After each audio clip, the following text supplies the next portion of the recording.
कहले नारदरे ये प्रश्नर उत्तर मु तुम देवी ना नाऊ ना एठारू चलीज अनेक दूर गला गोटे पड़ब राज्य ना तार पर्णव राज्य मन देखिए शुण कथा से गोटे ब्राह्मण एठार अनेक दूर गला पड़ब नैमिषा अरण्य से नैमिषा अरण्यर गोटे बरगछर कोरड़ दिहरे गोटे पक्षी दिए तार अंडा को फटे दुईटी सापक जन्म देछि। तुम्हें से पक्षी सापक को पचार से कहीदेव सत्संग द्वारा लाभ कौन मिले। नारद आसी पहुंचले नैमिषा अरण्यर से बटवृक्ष मूल देखिले कोरड़े सतकु सत पक्षी छुआटे अच्छी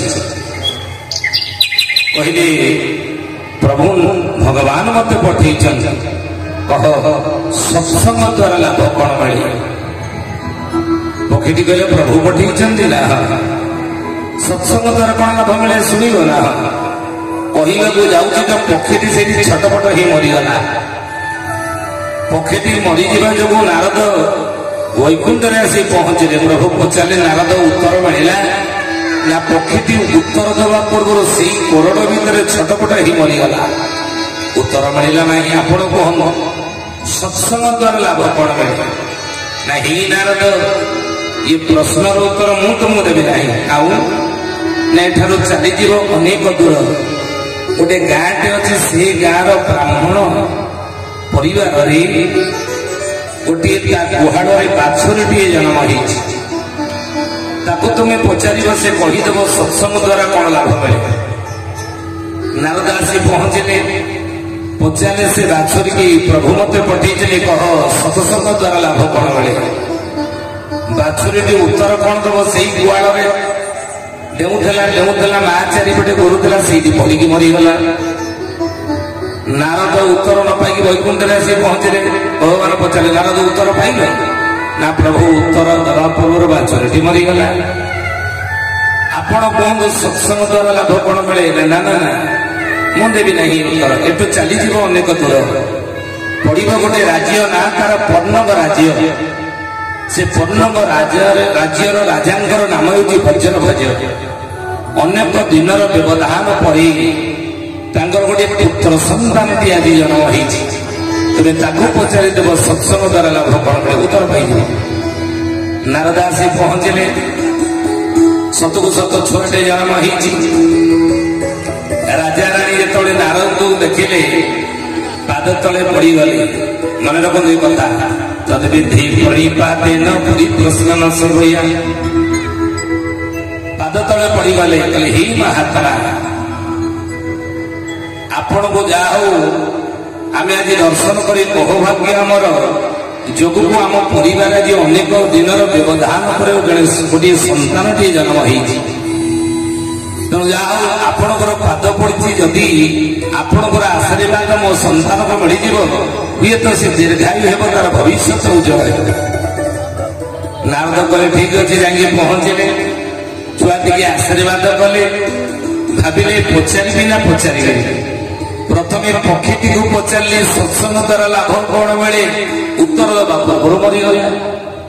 द्वितीय गाई बाछुरी की पचारि सत्संग द्वारा कौन लाभ मिले उत्तर दबा पूर्व मरीगला। ये मनीष छुआ या पचारि ये जब मरीज आउ कौन रजाराणी मत छाड़ी ना तेणु भाविला ना या पचार दरकार नहीं जाऊँगी फेरी जी फेरी को बाहर पछरू डाक शुभिला हे नारद कि मु डाकुच ना किए तू ना मुझे छुआ डाकुच ना कहीं ना सत्संग द्वारा लाभ कौन मिले उत्तर न पाई पड़े ना उत्तर दब कि ना मु देवी ना कहत कौन सत्संग द्वारा लाभ मिले ना एपर्यंत जापारी ना ना ना मुई नुह मोर प्रथम जन्म थिला से नैमिषा अरण्यर बरगछर कोरड़े गोटे पक्षी छुआ मु पक्षी जन्म पाई तुम सहित जो किसी समय मोर सत्संग है मु मरीगली माने पक्षी जोनी मुक्ति पाईगली। द्वितीय मत पशु जोनी मिलला गाई बाछुरी रूप जन्म है तुम सहित तुम्हें जा प्रश्न कर तुम सहित जी समय मु सत्संग कली आउ मरीगली माने पशु जमीर मुक्ति हो गली ये वर्तमान मोर मनीष जन्म हो तुम सहित किसी समय सत्संग मोर हो गला तेणु वर्तमान मुझे जनी जन्मर मुक्ति पाइबी। बोल भक्तवत्सल भगवान की सत्संग द्वारा जनी जन्मर जीवात्मा मुक्ति पाइबे बुझिले आज अहोभाग्य आम समस्त आम सत्संग प्रभु कथा शुणा बसी गत काली अधरा रखि कथा आम आलोचना करवा कि पूर्व आसतु जी जो बसी था कहीं समस्त मोर नवेदन